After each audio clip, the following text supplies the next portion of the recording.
Four, three, two, one. Hey guys, it's Chris Hurley with Keller Williams Realty. I wanted to review the data set that we had spoken about on the Rivershire neighborhood.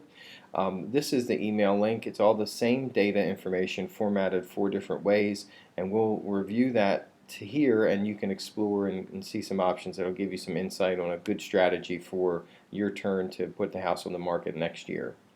Now, on our realtor side system, this is the properties that you'll be looking at. These 9 properties are similar homes in Rivershire, square footage, bedroom, and half bathroom formats get us to this size. There are some that have a pool, there are most that do not, and then this is the pricing journey since March of this year. So the home here at the bottom, 2,600 square foot, is a fairly true comparable in square footage. And then if you look at their journey, they listed it, went under contract at 235, and then did go to closing at 220 after nearly 60 days on market. And I wanted to show you their history, looking at coming on the market back in March, like we had talked about, at the 250 range, and then following a 30-day test of the market, did a price reduction to 235, followed by a contract that came in about a month after that price reduction that took them to closing here in June. And the pricing obviously is different from where they had hoped to be, coming in at 250, but knowing that they had the sale, made those decisions to go under contract at a lower price. The other homes are a fair representation of the variety that is available in Rivershire. The 2 that are active shows that there is appetite for homes, although their pricing is much lower than most other properties in the area.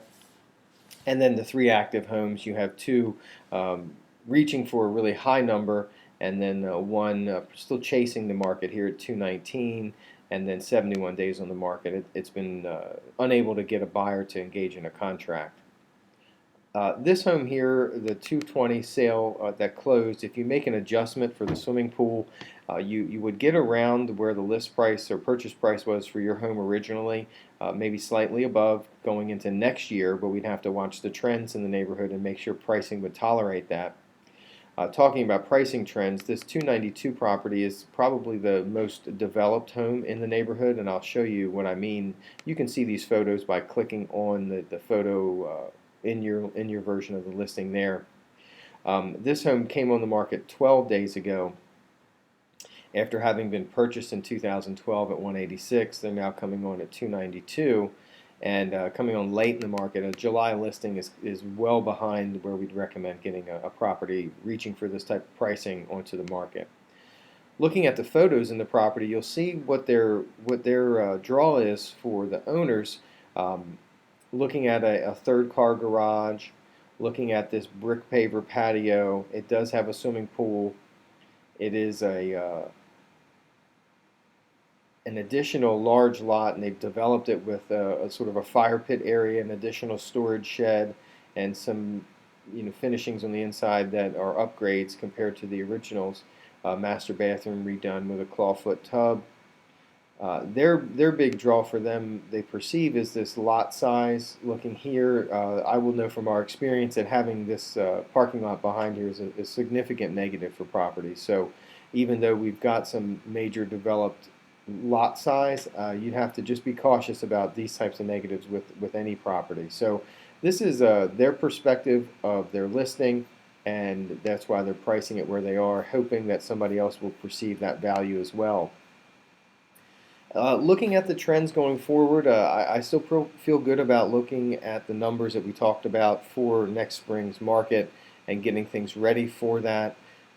Looking at how people have addressed the market, I think you see that there's people who made pretty aggressive moves to get something moving in the market at a time, and then you had other properties that engaged a buyer really quickly, very close to list price. So it just, based on what your position is in pricing in the current market, there's not an overabundance of inventory. Looking at just the 3 actives and 2 solds, or 2 option pending and 4 solds, that's a fairly healthy market, 30 to 60 days, and that's really what we're seeing in the pricing window as well. So we'll follow up with you guys. If you have any questions, certainly reach back out to me.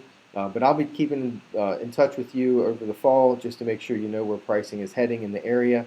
And if you know anybody else across the city that does need to sell, I do have partners that list homes as far away as Pearland, and I'd be happy to help them as well. We really want to get people the right advice in selling in the market and moving on to their next step if that's their plan. So I've enjoyed speaking with you yesterday and in this video today, and I will speak to you later on this fall. Have a great week. This is Chris Hurley with Keller Williams Realty.